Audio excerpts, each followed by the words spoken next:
Step paling awal adalah ketika orang ingin sesuatu tapi dia kekang dan menghindari hal yang sebenarnya kamu inginkan. Masih banyak ketakutan-ketakutan, masih banyak harapan-harapan terhadap hal-hal di luar dirinya.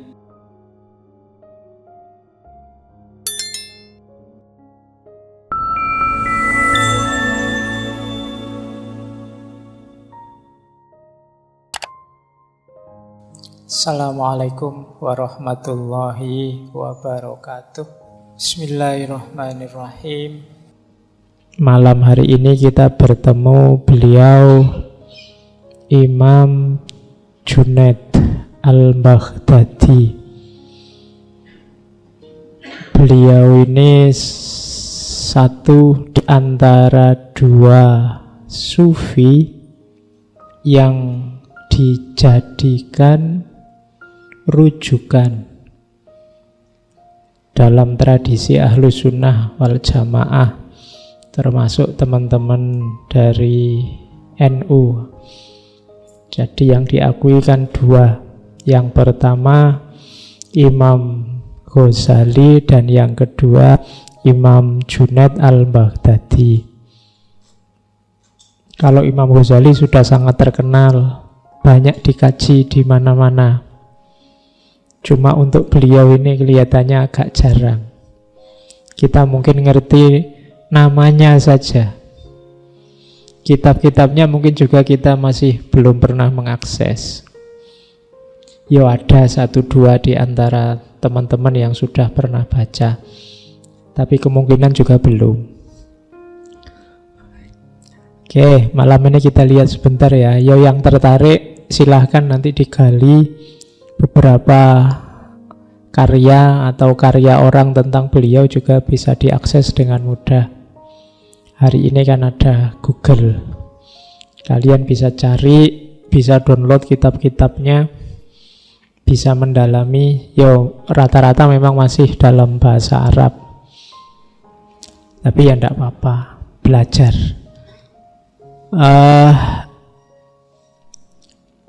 Imam Junaid ini sering disebut memang tasawufnya adalah tasawuf yang sunni, untuk membedakan jenis tasawuf yang lain yang lebih falsafi seperti Ibnu Arabi, Abu Mansur Al-Hallaj, Abu Yazid Bustami dan lain-lain.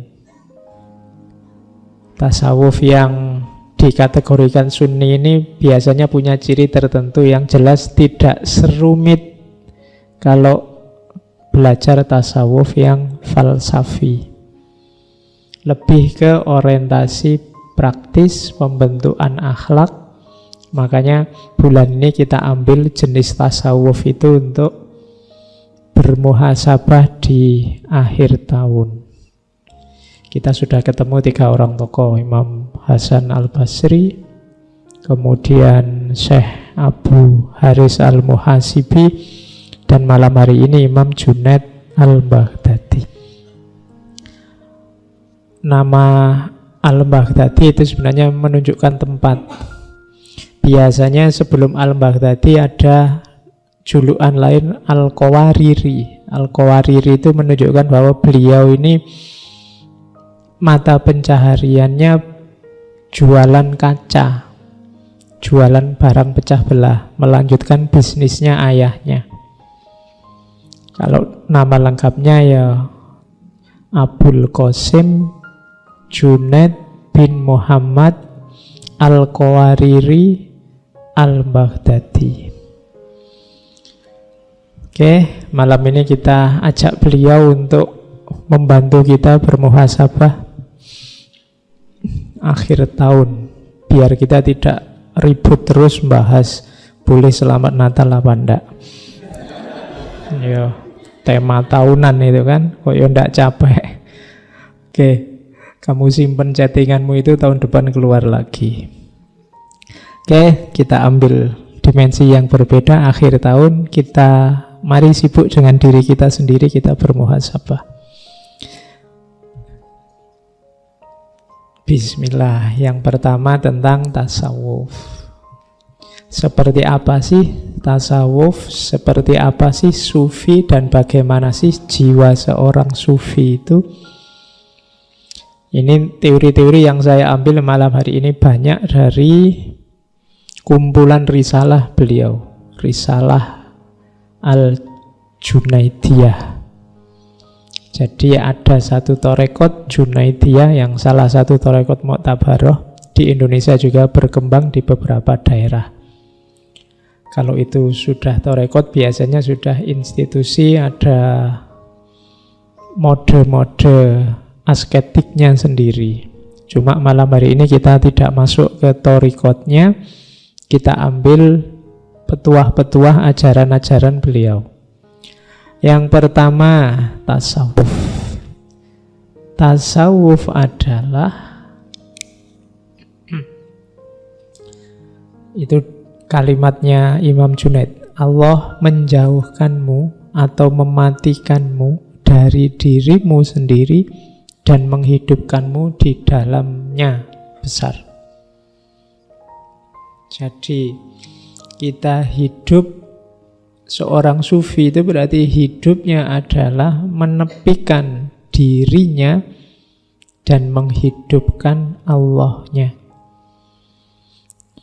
Seandainya kamu bayangkan dalam dirimu itu ada dua tombol, yang satu kalau diklik terus lagunya, nyanyiannya lagu dunia, yang satu kalau diklik yang lagunya lagu ilahi, ketuhanan. Sufi itu yang diklik yang ketuhanan. Jadi hidupnya hidup ala ilahi, tidak ala manusiawi. Apa kayak gitu manusiawi, Pak? Kan tadi disebut tidak ala manusiawi, ala ilahi. Lupa normalnya manusia itu kan ya hidup di dunia dengan gaya dunia, dengan mode dunia. Tidak apa-apa kamu hidup di dunia dengan mode dunia, tapi orientasinya ilahi. Apapun yang kamu lakukan, apapun yang kamu kerjakan, ya memang medianya media duniawi, perangkatnya perangkat duniawi, modalnya duniawi, tapi arah tujuan targetnya harus ilahi. Ngaji ini kan duniawi. Kamu butuh baju, kamu butuh kendaraan, kamu butuh kopi, kamu butuh gelas, kamu butuh laptop, kita butuh LCD. Ini kan duniawi semua. Tapi barang-barang duniawi ini kita ajak untuk mengilahi, untuk merohani. Kalau kopi itu kamu ajak melekan nonton sepak bola misalnya, itu kamu ajak duniawi. Tapi kalau kopi kamu jadikan media untuk melekan ngaji, bukan ngaji filsafat lah, nggak mungkin kamu melekan ngaji filsafat. Ya. Jadi kalau melekan ngaji Quran misalnya, kamu ajak dia merohani, mengilahi. Kalau motormu kamu ajak jalan-jalan ke mall, ya dia sedang menduniawi. Tapi kalau kamu ajak ke masjid untuk jamaah, dia kamu ajak untuk merohani, mengilahi. Nah, hidupnya seorang sufi itu seluruh aspeknya dibawa untuk hidup di dalamnya. Itulah yang disebut mengilahi.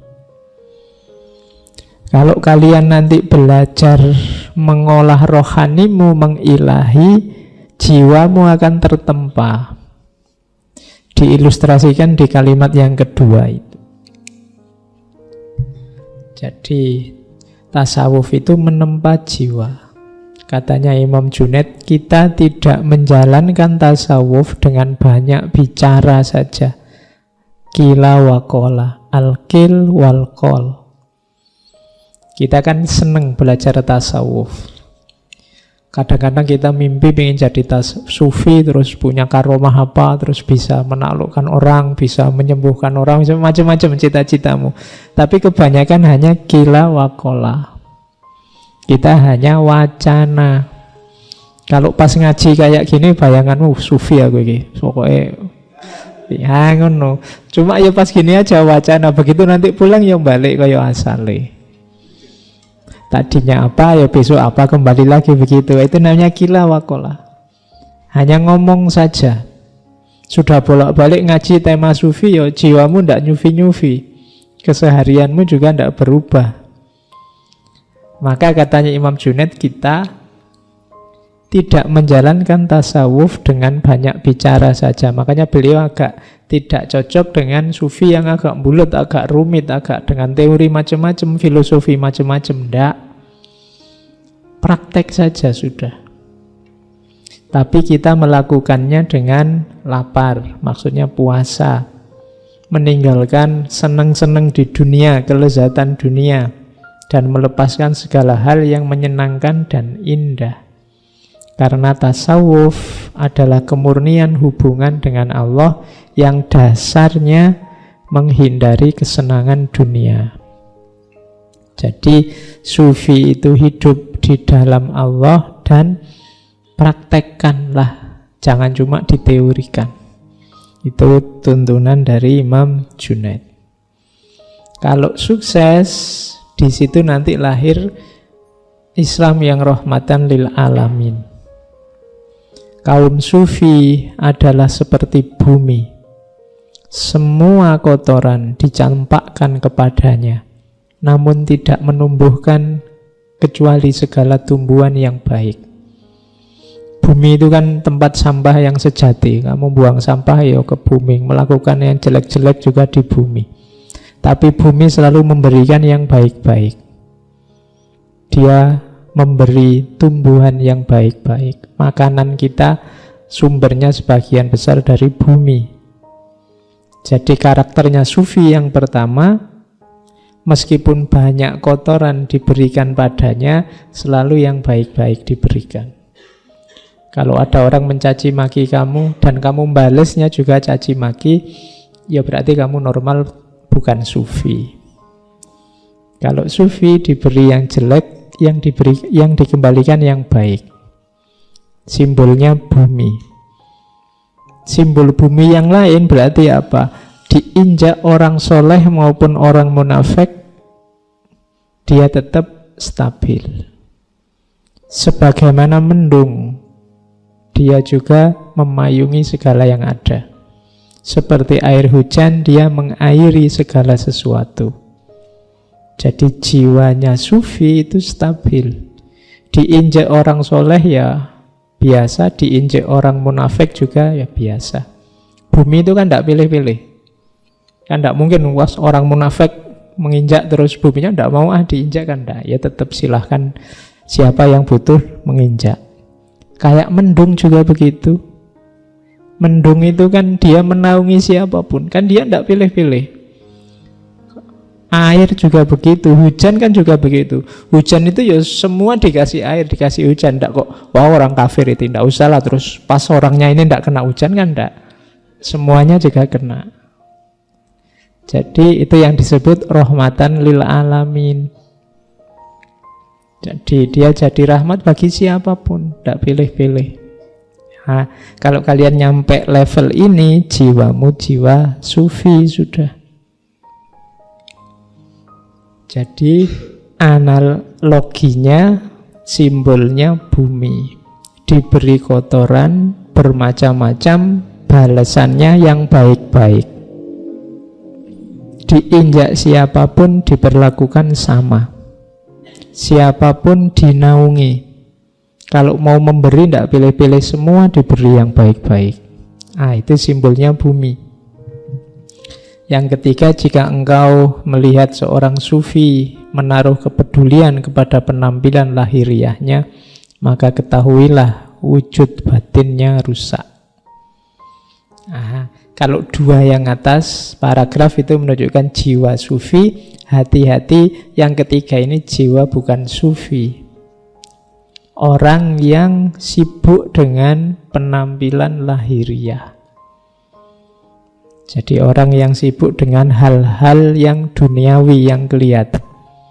Kalau sudah sibuknya itu berarti batinnya rusak. Apa ndak boleh Pak pakai baju yang bagus, pakai baju yang pantas, yang sopan? Boleh, tapi jangan sibuk di situ.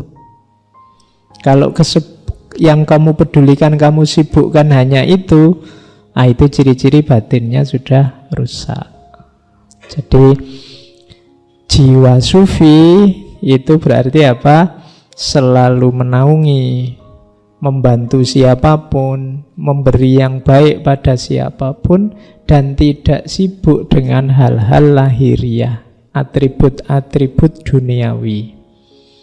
Kalau kalian punya kualifikasi ini berarti jiwamu jiwa sufi.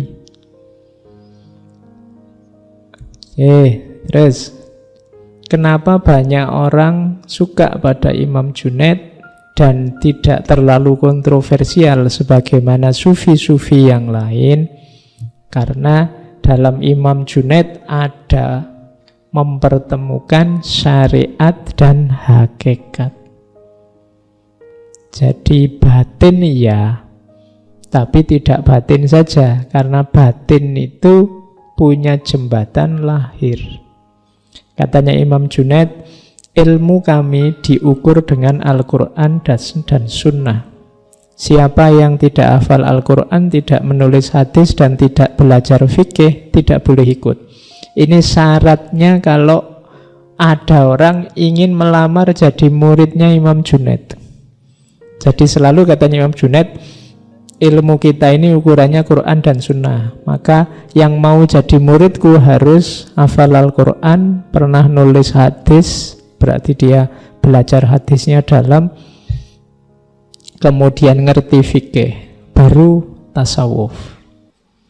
Kalau Quran tidak ngerti, Sunnah tidak ngerti, fikih tidak paham, jangan belajar sufi dulu. Nah itu maunya Imam Junaid. Imam Junaid ini juga faqih, dia kepala qadhi pada zamannya. Jadi syaratnya saya tidak tahu kalau kalian ngelamar diterima apa enggak. Abot, hafal Quran, ngerti hadis, ngerti fikih,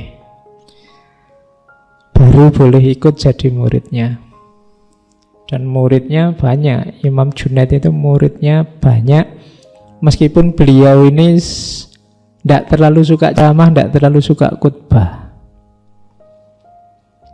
Banyak orang minta Imam Junaid itu khutbah di awal-awal beliau jadi sufi, tapi tidak ada satupun yang diterima. Termasuk gurunya, guru dan juga pamannya, Syekh Syarri As-Sakoti. Syekh Syarri bolak-balik minta, tidak dituruti. Pokoknya dia tidak mau khutbah. Sampai satu ketika di satu malam Imam Junaid bermimpi ketemu Rasulullah. Terus Rasulullah merintah, Junaid khutbahlah. Paginya beliau bangun, kemudian ingin keluar rumah. Begitu buka pintu, di depan gurunya sudah ada, Imam Syarri. Junaid, mimpi apa tadi malam? Ya guru, disuruh khutbah. Ya, sudah saatnya kamu khutbah. Jadi mau khutbah aja nunggu diperintah oleh Rasulullah.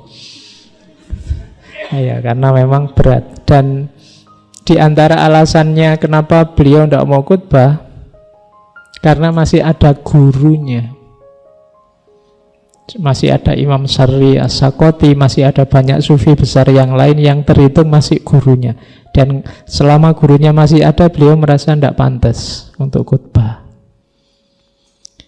Oke, itu di antara tabiatnya Imam Junaid.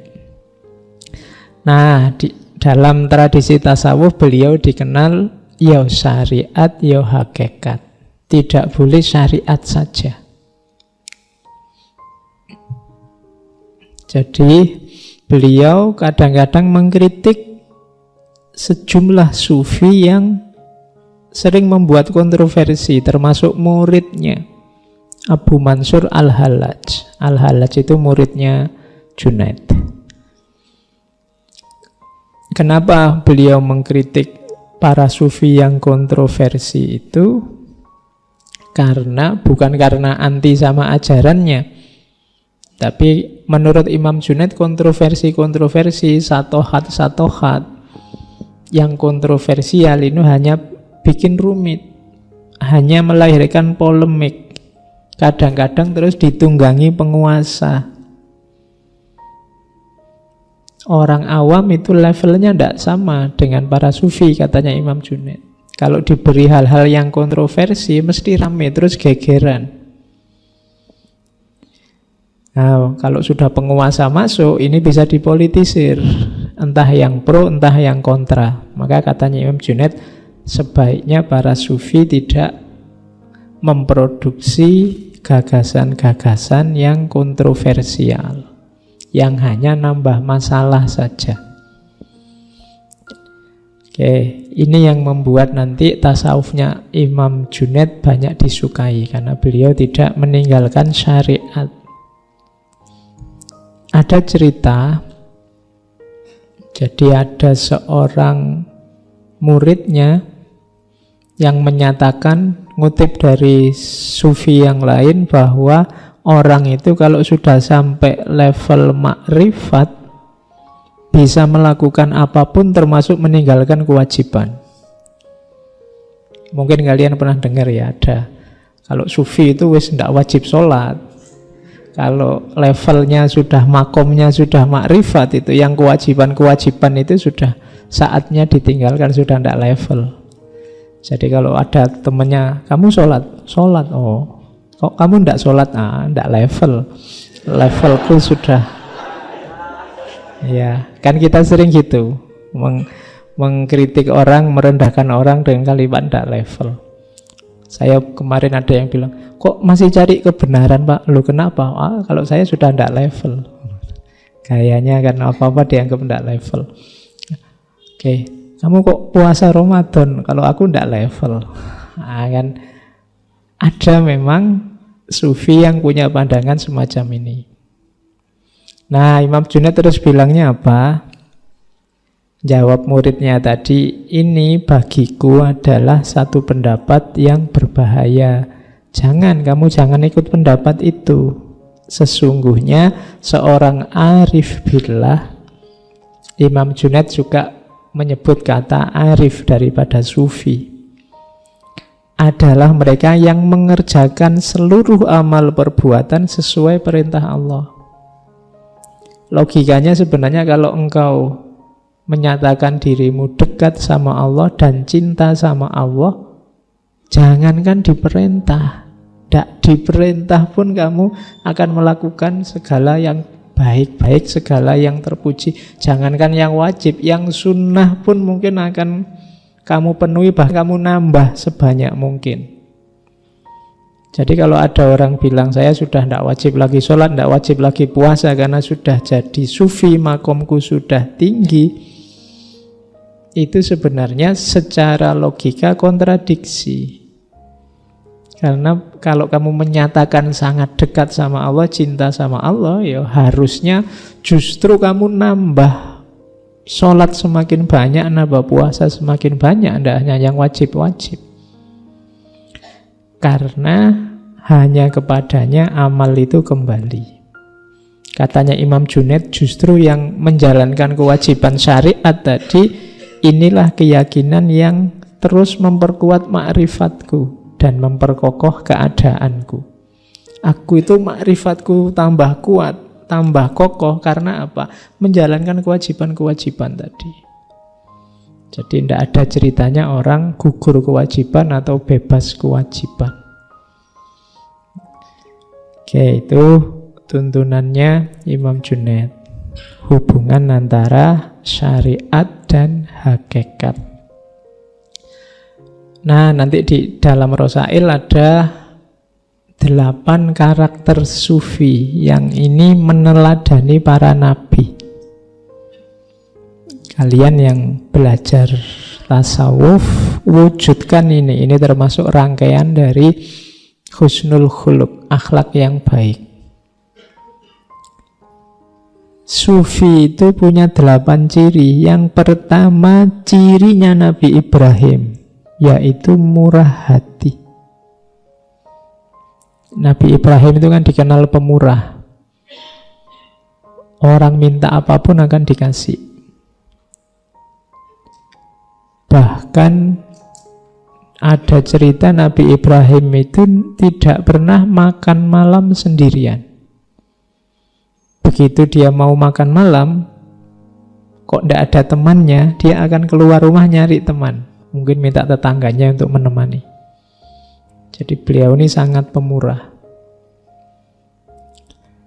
Jadi ciri sufi yang pertama murah hati.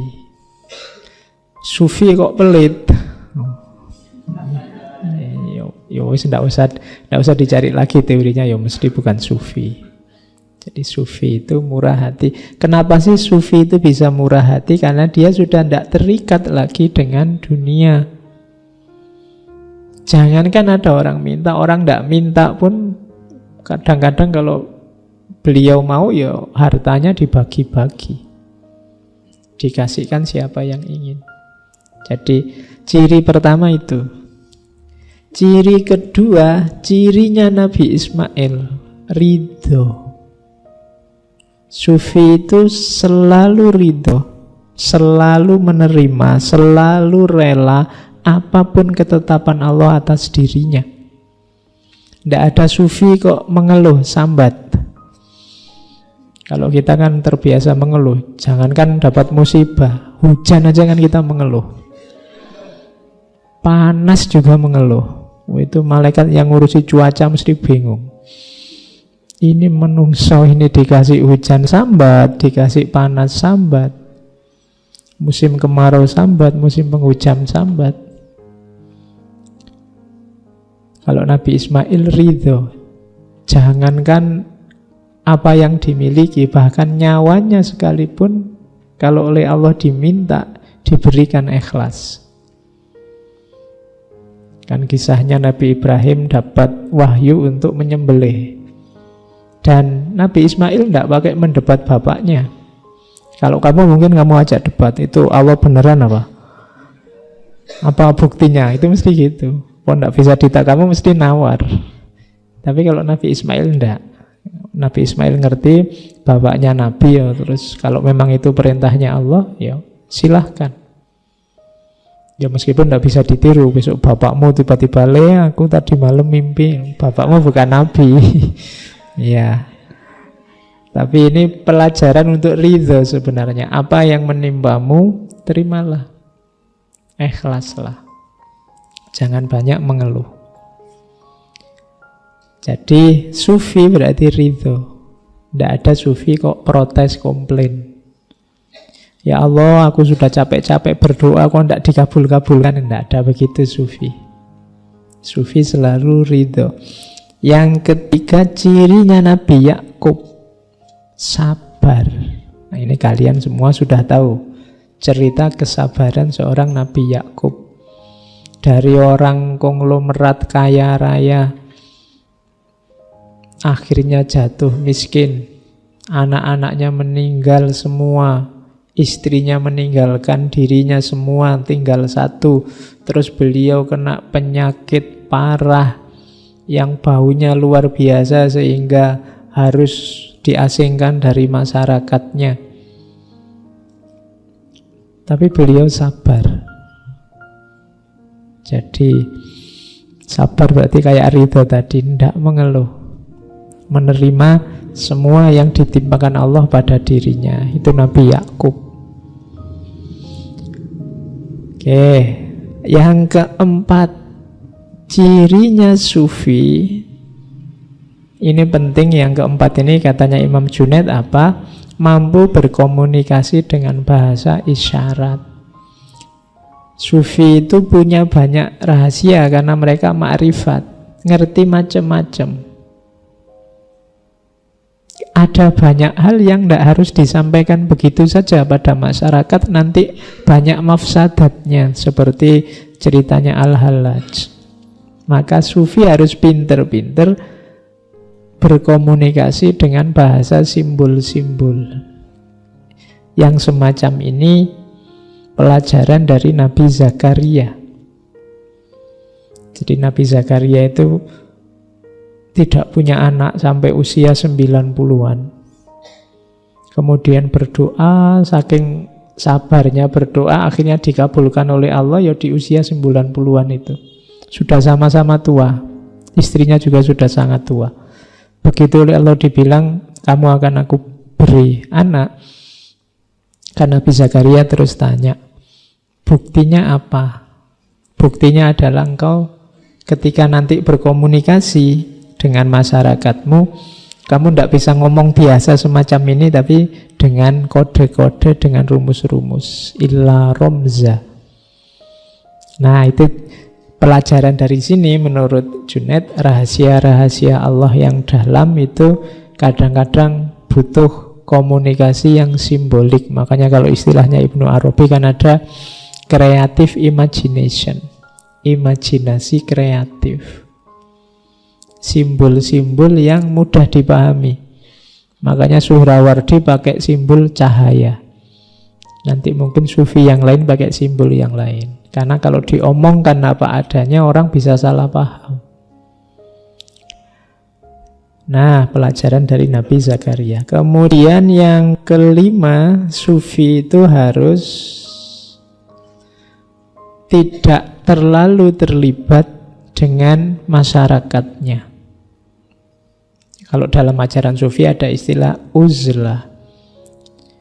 Dalam filsafat kan ada asumsi bahwa orang itu kalau selalu berada dalam kerumunan, dia akan lenyap di telan kerumunan. Dirinya sendiri bisa hilang ditelan kerumunan. Maka sufi mengajarkan uzlah. Uzlah itu coba menjauh sebentar dari masyarakatmu. Kalau kamu ada di situ terus, nanti lama-lama mana baik mana buruk di situ tidak akan kelihatan. Sekali-sekali menjauh sebentar. Dipikir lagi dari jauh. Kalau kalian terlibat terus, nanti kalian tidak kritis. Susah untuk refleksi, susah untuk muhasabah. Wong kamu sibuk terus di situ. Menjauhlah sebentar. Makanya para sufi itu kan dikenal dengan tradisi menenggang dunia. Menenggang dunia itu menjauh sedikit, biar bisa melihat dunia agak jauh. Kalau agak jauh nanti akan kelihatan wajahnya dunia yang sejati. Kalau sangat dekat tidak kelihatan. Orang itu ganteng apa cantik kan kelihatan kalau ada jarak. Kalau nempel hidung sama hidung, mulut sama mulut, itu tidak peduli sudah cantik apa tidak cantik. Wong tidak kelihatan. Kalau sudah tidak ada jarak itu sama saja. Jadi cantik apa jelek itu sebenarnya lebih sering urusan jarak. Jadi jaraknya harus pas. Terlalu jauh tidak kelihatan kamu cantik apa jelek, terlalu dekat juga tidak kelihatan. Jadi makanya ya, kamu yang tidak cakep tidak usah minder. Wong itu urusan jarak aja kok. Ya, biasa saja. Tenang aja, itu urusan jarak. Kalau kamu bilang, kamu kok tidak cakep, alah kamu lihat dari jauh kan nanti tidak kelihatan tidak cakepnya, atau kamu nempel lo sini nanti hilang sudah tidak cakepnya. Nah, Nabi Yahya ini salah satu nabi pemuda yang juga meninggal di umur yang muda, meneladankan pada kita tradisi uzlah. Jangan terlalu dekat, terlibat dengan kehidupan sehari-hari sehingga mengacaukan kebersihanmu. Apa tidak boleh terlibat? Ya boleh. Cuma jangan terlalu terlibat, jangan terlalu terikat. Itulah uzlah. Kemudian pelajaran dari Nabi Musa apa? Kesederhanaan. Isyaratnya pakai jubah wool. Wool zaman dulu ya, jangan bayangkan sekarang kan kain wool itu ya mahal. Tapi zaman dulu kain kulit binatang, menunjukkan kesederhanaan. Padahal Nabi Musa itu anak angkatnya raja Fir'aun. Harusnya dia kayak pangeran, cara berpakaian, cara hidupnya. Tapi Nabi Musa lebih suka hidup sederhana. Jadi sufi itu punya kecenderungan gaya hidup sederhana. Kemudian belajar dari Nabi Isa apa? Pengembara. Tidak sempit wawasan, kenapa? Karena pikniknya jauh. Ya. Kamu kan kadang-kadang dikritik orang, wah kamu pikniknya kurang. Itu kan simbol dari wawasanmu kurang luas. Kamu tidak pernah kemana-mana sih. Yang kamu baca cuma itu. Masa liburan kayak gini malah ngaji.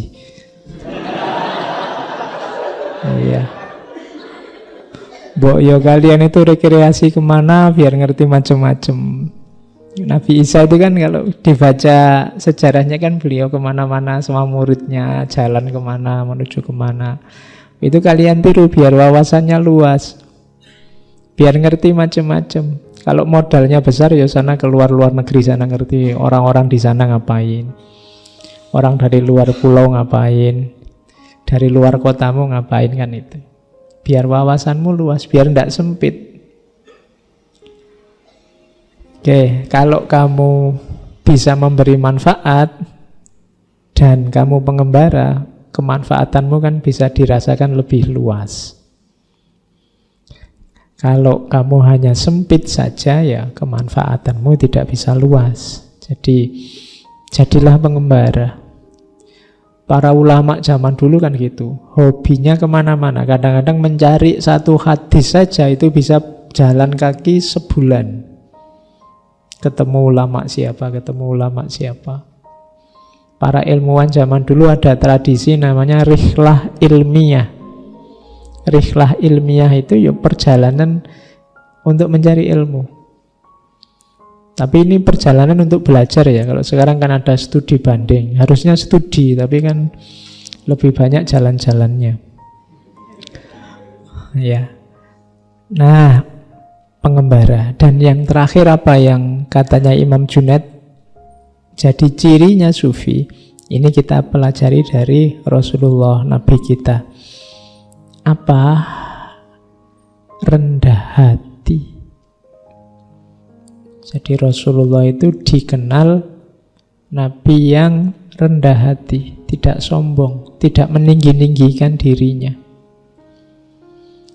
Itu ciri utama harusnya yang diteladani umatnya.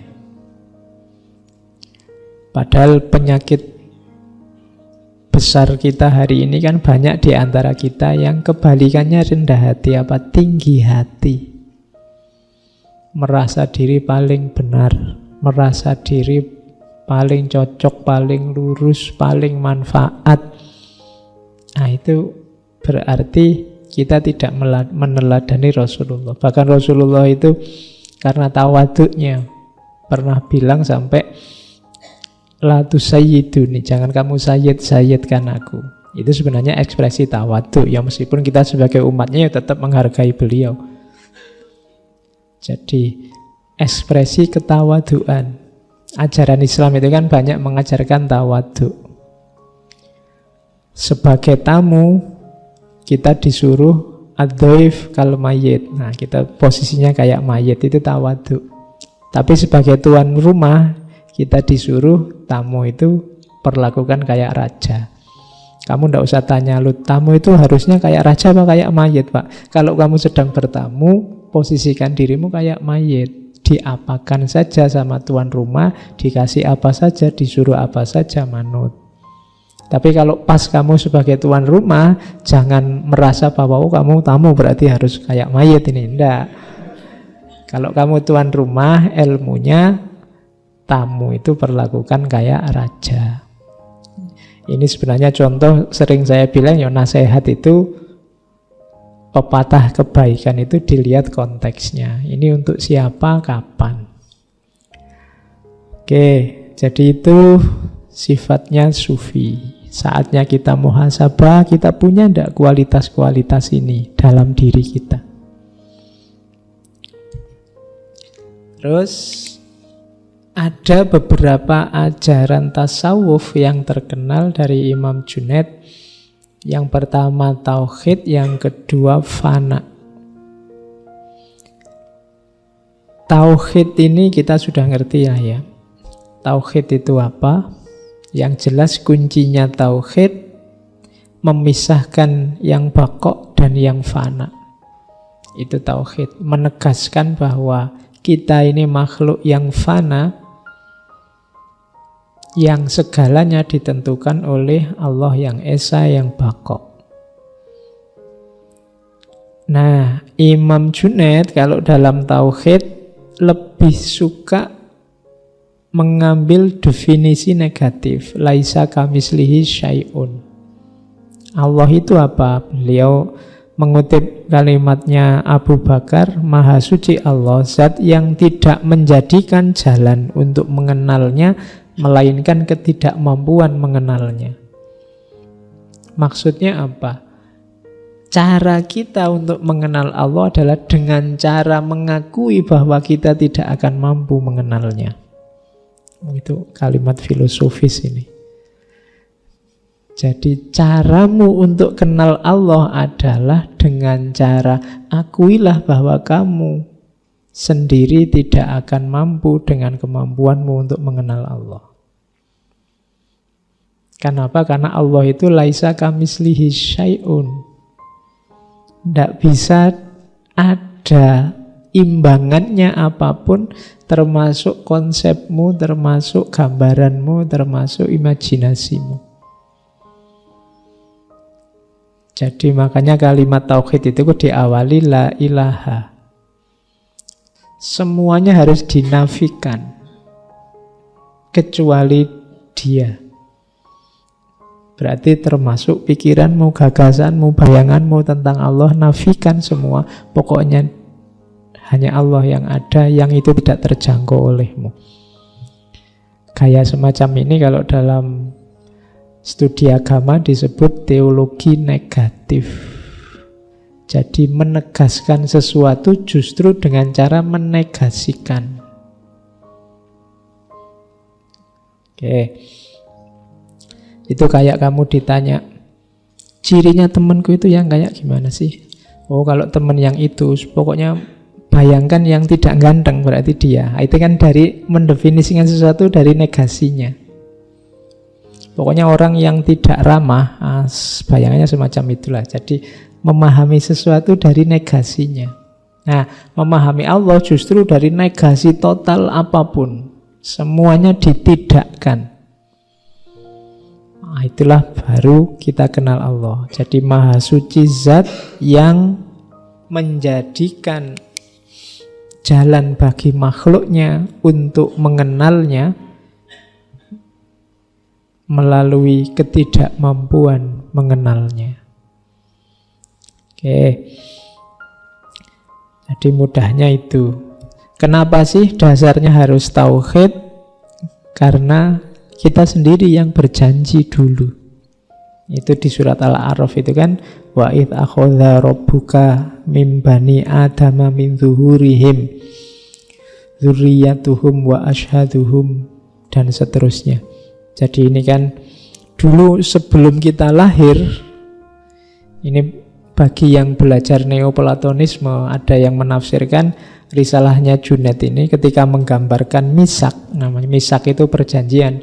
Dulu kita sebelum ada di dunia ini ada satu alam, ada satu dunia, sebut saja dunia roh, yang di situ kita masih belum kayak gini, masih dalam bentuk, kalau di risalah Junaid disebut di situ pertemuan antara yang hak dengan yang hak besar Allah dengan hak kecil manusia. Manusia dalam bentuk yang paling murni, paling sejati. Sebelum nanti masuk ke jasad, kemudian jadi kayak kalian, terus karena banyak sekali hijab, terus tidak karu-karuan pikiranmu, gaya hidupmu, dosamu akeh macam-macam. Yang hak, yang sejati tadi akhirnya samar-samar. Tapi kalau kita teliti serius masuk ke dalam, kita ketemu hak yang sejati tadi. Dulu sebenarnya kita berjanji sudah, ketika hak dan hak tadi bertemu, terus Allah tanya, bukankah aku ini Tuhanmu? Bala syahidna. Betul, kami saksinya. Jadi ini dulu kita sudah ditanya, apakah engkau mengakui bahwa aku ini Tuhanmu? Bala syahidna. Nah ini yang oleh Imam Junaid disebut misak. Kita dulu sudah janji, sudah menegaskan ini. Maka cerita hidup kita di dunia sebenarnya apa? Cerita mewujudkan perjanjian ini. Jadi kita hidup ini sebenarnya memenuhi janji untuk bersaksi bahwa hanya Allah satu-satunya Tuhan. Ini namanya misak. Berarti kalau kita hidup keluar dari jalannya Allah, hidup menjauh dari Allah, kita sedang mengkhianati janji kita sendiri. Maka jangan sampai jalan hidup kita itu cerita pengkhianatan. Ceritanya harus cerita persaksian. Sebagaimana dulu kita sudah bersaksi bala syahidna. Oke, jadi ini ajaran tauhid. Teorinya namanya teori misak. Nanti yang tertarik bikin skripsi atau tesis tentang Junaid boleh mengangkat teori misak menurut Junaid al-Baghdadi. Nah, tauhid kalau menurut Imam Junaid ada 4 level. Imam Junaid salah satu yang juga diikuti oleh Imam Ghazali. Ini baunya kan kayak ketika Imam Ghazali membagi ada awam, khawas, khawasul khawas, dan seterusnya. Imam Junaid lebih dulu membagi ini. Tauhid itu ada tauhidnya orang awam, ada tauhidnya orang alim, ada tauhidnya orang khawas dan khawasul khawas. Kalau orang awam itu ya kayak kita. Kayak kalian kalau saya tanya tauhid itu apa? Tauhid itu mengesahkan Allah, bersaksi bahwa satu-satunya Tuhan hanya Allah. Berarti awam. Biasa itu. Katanya Imam Junaid, ada satu cirinya orang awam biasanya apa? Dia masih takut dan berharap dalam hidupnya terhadap hal lain selain Allah. Di luar dirinya. Masih takut orang lain, masih takut atasan, masih takut kekuatan lain, masih takut, pokoknya masih banyak ketakutan-ketakutan, masih banyak harapan-harapan terhadap hal-hal di luar dirinya. Itu biasanya orang awam. Ada naik kelas tauhidul alim, orang alim, orang yang sudah punya ilmu. Orang yang sudah punya ilmu ini selain bersaksi seperti tadi, dia juga bertakwa. Bertakwa itu menjalankan perintahnya, menjauhi larangannya. Yang tadi di atas tidak ada. Orang awam itu biasanya misah-misah. Oh ini tauhid, kalau ini fikih, kalau ini tasawuf, kan gitu. Seolah-olah tauhid itu tidak nyambung sama syariat, tidak nyambung sama hakikat. Kalau orang alim ngerti bahwa 3 ini saling nyambung, maka ada lanjutannya. Yakin pada Allah juga bertakwa. Tapi masih punya harapan dan ketakutan. Cuma harapan dan ketakutan ini pada dirinya sendiri. Kalau tadi kan pada di luar dirinya. Kalau orang level alim, harapan dan ketakutannya pada dirinya sendiri. Nah, jadi munculnya dari dalam.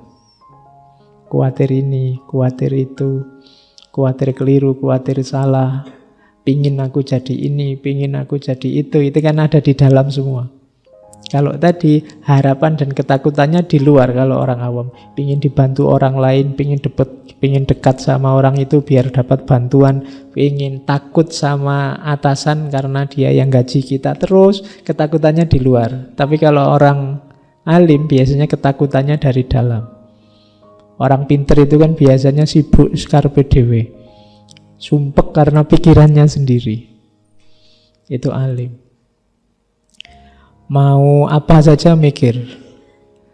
Mau minum ini, kira-kira pantas enggak ya lagi ngomong gini minum.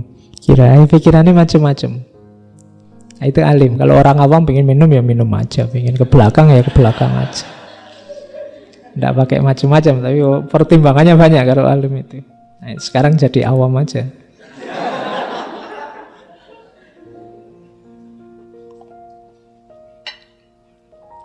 Nah, terus ada lagi satu level lebih tinggi. Level lebih tinggi ini sebagaimana tauhidnya orang awam, orang alim, tapi sekarang harapan dan ketakutan itu hanya Allah. Sandarannya. Jadi kalau alim tadi kan harapan dan ketakutannya ada dalam dirinya. Kalau khawas itu sudah. Khauf dan rojaknya Allah. Itu orang khawas. Ada lagi lebih tinggi dari khawasul khawas, harapan dan ketakutannya sudah tidak ada lagi, satu-satunya yang ada hanya Allahnya. Kenapa? Dirinya sendiri sudah ditepikan. Orang khawasul khawas itu sudah tidak mempertimbangkan dirinya. Yang ada hanya Allah. Makanya sufi itu dikatakan bahwa kalau dia berjalan, Allah yang jadi kakinya. Kalau dia bicara, Allah yang jadi mulutnya. Kalau dia melihat, Allah yang jadi matanya. Nah, ini menunjukkan bahwa posisi dia sekarang digantikan oleh Allah. Hasrat duniawi, ambisi duniawi disisihkan. Kemanusiaan dan macam-macam ditaruh di pinggir. Disisihkan bukan dibuang, ditaruh di pinggir. Yang di tengah hanya Allah. Makan, minum, pangkat, jabatan, semua yang dunia itu di pinggir. Yang di tengah hanya Allah. Makan, waktunya makan, ya makan. Secukupnya saja untuk memenuhi kebutuhan menghidupkan Allah dalam dirinya. Dunia juga begitu, diambil secukupnya saja, sebutuhnya saja. Dia sudah di pinggir. Oke, itu level-levelnya tauhid. Orang bisa sampai ke level khawasul khawas kalau dia mengalami ini, fana. Jadi fana itu ketika seorang sufi begitu terpesona dengan Allah, ini nanti hubungannya sama mahabbah, saking terpesonanya dia tidak sadar apapun selain Allah. Ini yang jatuh cinta mesti pengalaman semacam ini. Jadi ketika kalian begitu jatuh cinta sama siapa, itu kan dunia ini sudah tidak penting lagi. Ya bahasamu kan dunia milik berdua sudah kan. Ya, yang lain tidak dihitung sama sekali. Pokoknya dianggap hanya ngontrak, hanya kos saja. Pokoknya kita yang punya berdua. Kenapa bisa rasa ini muncul? Karena terpesona tadi. Kamu jatuh cinta itu kan terpesona awalnya. Masuk biasa-biasa kan enggak? Kok kamu jatuh cinta? Enggak tahu, tapi biasa itu. Enggak cinta itu namanya. Jatuh cinta itu ada wow, ada terpesona yang bikin kamu bingung, puyeng, tujuh keliling. Kalau enggak ketemu sebentar aja, pengen ketemu luar biasa, kangennya. Nah, ini orang mengalami ini tapi sama Allah. Sampai di titik dirinya sendiri dianggap ada. Yang ada hanya dia. Ini dulu kalau di Jamik kan di cerita Yusuf Zulaikha atau di Nizami di cerita Laila Majnun itu, ketika orang sudah dirinya sendiri dianggap tidak ada, tidak penting. Yang ada di pikirannya hanya dia yang dicintai. Jadi akalnya, perilaku sehari-harinya itu menghidupkan dia yang dicintai, bukan menghidupkan keinginannya sendiri. Orang yang semacam ini dalam dunia sufi disebut fana. Makanya para sufi itu rajin puasa, sholat bisa ratusan ribuan rakaat dalam sehari, zikir tidak berhenti-berhenti. Bisa semacam ini ketika dia terpesona dengan Allah dan menghidupkan Allah dalam dirinya, bukan menghidupkan keinginannya sendiri. Kalau keinginannya sendiri yang dihidupkan, mungkin tidak seperti itu. Dia pengen hidup kayak orang lain, ya pengen jalan-jalan, ya pengen makan-makan, ya pengen. Tapi tidak, ketika sudah mengalami fana, semua yang lain tidak penting. Hanya Allah saja yang penting. Makanya fana itu gandengannya bakok. Bakok itu kesadaran menetap dalam Allah. Karena begitu diri kita disingkirkan, Allah kita hidupkan. Nah, kita hidup dalam level kesadaran keberadaan Tuhan. Itu namanya bakok.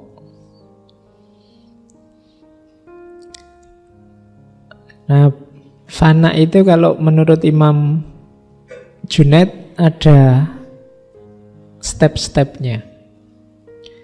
Step paling awal adalah ketika orang ingin sesuatu tapi dia kekang, atau melakukan sesuatu padahal sebenarnya dia tidak ingin. Nah, ini level fana paling dasar. Sebenarnya aku pingin tidur sih, tapi karena Allah menyuruh bangun malam, ya aku bangunlah malam hari. Nah, ini level fana paling awal. Jadi melakukan sesuatu yang sebenarnya kamu tidak ingin, dan menghindari sesuatu yang sebenarnya kamu ingin. Kalau boleh sih puasa Ramadan itu mbok ya jangan pagi sampai maghrib, dibalik aja lah maghrib sampai subuh gitu kan lebih enak. Misalnya, lo kelak karepmu, kamu pinginnya begitu tapi kan Anda Allah nyuruhnya pagi sampai maghrib kok. Ini level paling dasar, menjalankan yang tidak kamu inginkan dan menghindari hal yang sebenarnya kamu inginkan. Jadi kalau boleh ya kamu pinginnya sama yang kamu taksir itu tiap hari berdua, bahkan tidur pun berdua kalau boleh. Tapi kan belum nikah jadi tidak boleh. Akhirnya tidak boleh ini kan gitu. Sebenarnya kamu pingin pacaran sambil pegang-pegang tapi tidak boleh. Itu kenapa tidak boleh? Allah lihat terus loh. Itu namanya fana level dasar.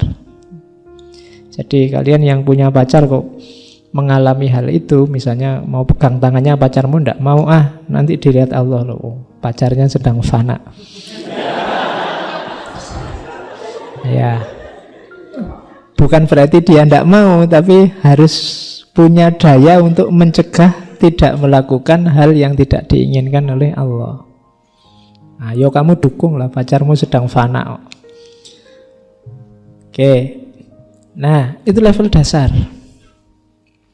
Sholat misalnya itu kan kadang-kadang kamu yo rada wegah-wegah piye ngono, tapi karena sudah diperintah Allah ya jalan sajalah. Lumayan kalian ada di level paling awal. Tapi kalau bisa naik satu level lagi. Naik satu level itu, kalau tadi kan masih ada keinginannya yang kalian tahan. Kalau di level 2 sudah tidak pengen lagi.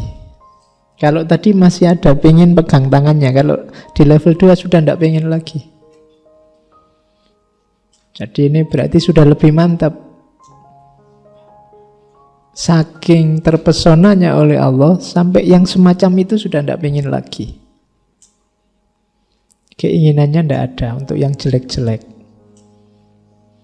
Atau keterpaksaan melakukan yang wajib-wajib sudah tidak ada. Rasa terpaksa itu tidak ada. Rasa ingin yang enak-enak saja itu tidak ada. Itu level 2. Kalau di level pertama tadi masih ada inginnya, di level kedua tidak ada. Naik satu level lagi, ini level yang tertinggi. Kalau ini sudah hubungannya dengan kesadaran. Kesadarannya, mode hidupnya sudah tinggal Allah saja. Ini yang definisi utuhnya fana, itu ada yang di level 3 ini. Jadi hidup dengan kesadaran Allah. Kalau sekarang kan kita ngaji, kita jalan-jalan, kita makan, minum, kuliah, kerja, itu kan dengan kesadaran aku. Aku yang manusia, aku yang dosen, aku yang mahasiswa, aku yang pegawai, ini kan kesadaran aku. Orang fana itu kesadaran ini sudah tidak ada. Yang ada adalah kesadaran Allah. Seperti orang jatuh cinta tadi, yang ada di pikirannya hanya Allah saja dan Allah terus. Aku ini hamba Allah, aku ini makhluknya, aku ini pokoknya terus itu kesadaran Allah terus menerus. Sisi kemanusiaannya ada di pinggir. Berarti orang ini menetap dalam kesadaran Allah, itulah bako. Jadi dari fana menuju bako. Inilah 3 rangkaian ajaran utama dari Imam Junaid. Tauhid, fana, dan bako.